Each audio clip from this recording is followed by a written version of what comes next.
शाम समाज सेविका गीतू तियगड़ा ਵੱਲੋਂ श्री गो मंदिर विखे माता रानी दी मूर्ति स्थापना दिवस के उपलक्ष विच कीर्तन करवाया गया, जिस विच श्री दुर्गा भजन मंडली ਵੱਲੋਂ माता दियां भेटां गा के निहाल किया। इस मौके गीतू तिंगड़ा समेत सखी मंडली ने माता दियां भेटां ते नाच नाच के खुशी मनाई। इस मौके नंगली आश्रम तो आराधना नंद जी विशेष तौर ते पहुंचे। उन्हां अपने प्रवचन विच कहा कि सानू अजिहे दिहाड़े सदा मनांदे रहना चाहिदा है, ताकि सानू सत्संग करके प्रभु चरनां दी ओट ते सहारा लेना चाहिदा है।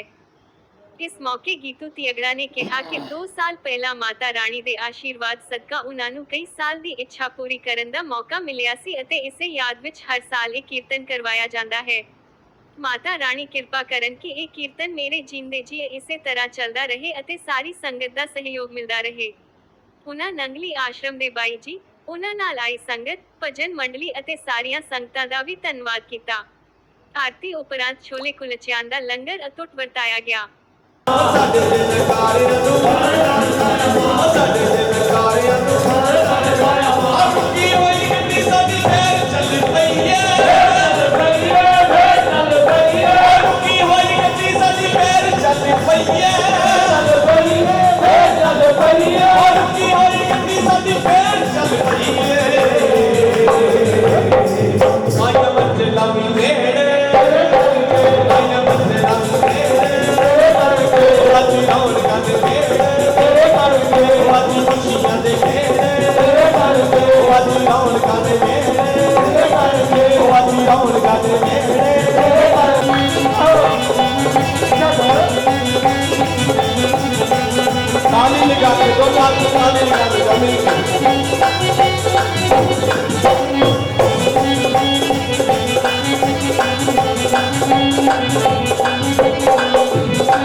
डंडे मार लो, जितना मर्जी उनको रस्से से बांध लो, लेकिन आप किसी भी पशु पक्षी जानवर को मर्यादा में नहीं रख सकते, कोई बंधन नहीं डाल सकते।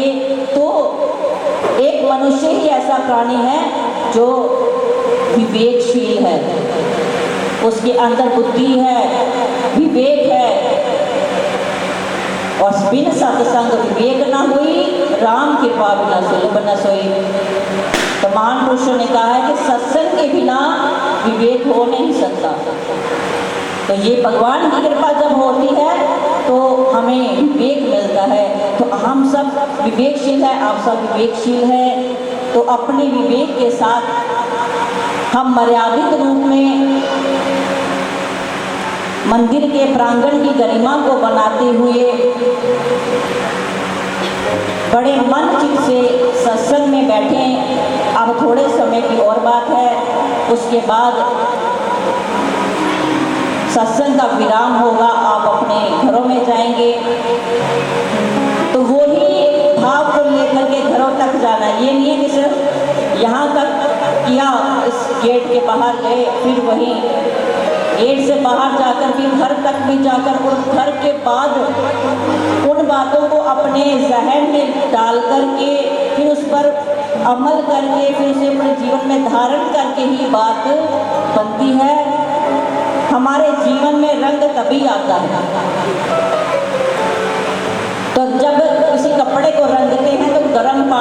डालकर कितनी देर उसको भिगो कर रखते हैं, फिर जाकर के वो रंग पक्का होता है। तो हमें भी अगर रंगना है भक्ति के रंग में, तो हमें भी थोड़ी सी परीक्षा देनी पड़ेगी, थोड़ा सा सत्संग में डूबना पड़ेगा, तभी रंग चढ़ेगा। अगर डूबेंगे नहीं तो रंग ऊपर ऊपर से कोई ये हवा से रंग नहीं आती। आप इतने सुंदर सुंदर सूट डालते हो, आप कपड़े देखते हो इतने सुंदर सुंदर, उसका ये सूट का डिज़ाइन है, इसका ये है वो है, तो इसको रंगने के लिए ये रंग कहाँ से आते हैं? कपड़े को भी बहुत परीक्षा देनी पड़ती है। कहाँ कपास से ये कपड़ा तैयार होता है, कहाँ कहाँ इसकी खिंचाई की जाती है, कितने मुश्किल के बाद ये सुंदर सुंदर सूट तैयार होते हैं। ये नहीं है कि हवा में तैयार हो गए, इसके पीछे बहुत बड़ा एक प्रोजेक्ट है। तो ऐसे ही भक्ति के रंग में रंगना है तो पहले डूबना तो पड़ेगा ही। डूबे बिना भक्ति हमारे अंदर आ नहीं सकती, हमें भक्ति का रंग चढ़ ही नहीं सकता। तो प्रेमियों, सत्संग में आकर के सत्संग के साथ जुड़ जाना ही सच्चे सत्संगी की निशानी है। हम सत्संग में आते हैं तो हमें सत्संगी कहा जाता है। जो लोग होते हैं बाहर के, वो कहते हैं ये सब सत्संगी बहनें हैं, क्योंकि ये सत्संग में रहती हैं तो ये सत्संगी हो गई। तो सत्संगी बनने के लिए सच में, सत्य में जुड़ना होगा, वास्तविकता को पहचानना होगा, फिर देखना उसमें हमारा कैसे कल्याण छुपा हुआ है। वो छुपा हुआ है कल्याण, बस हमने ढूंढना है उस दरवाजे की, उस जंगले की चाबी को। चाबी क्या है? नाम की चाबी है। उस नाम की चाबी से वो दरवाज़ा खुल जाएगा। तो उसके लिए प्रयत्नशील रहना चाहिए, हमेशा रंगे रहना चाहिए, डूबे रहना चाहिए, तभी भक्ति में जीवन बन पाएगा। बोलो सच्चिदानंद भगवान।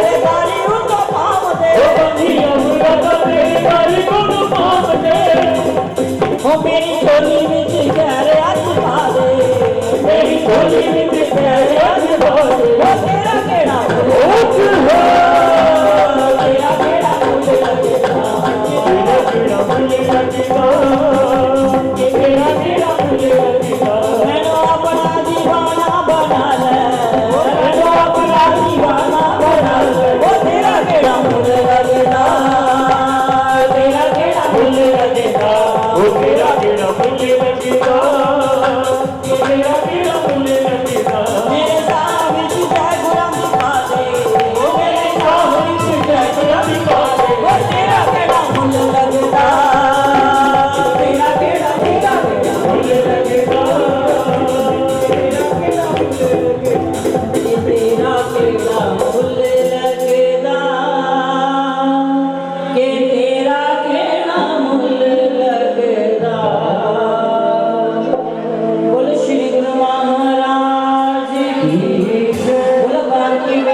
प्रसाद दे दो आंटी ने जरूर देना। हां बैठा ਉਹਦਾ ਦੇ ਦਿਓ ਤੁਸੀਂ ਲੈ ਜਾਓ ਤਾਰਾ ਸ਼ੇਰਾਂ ਵਾਲੀ ਜਿੰਦਾਬਾਦ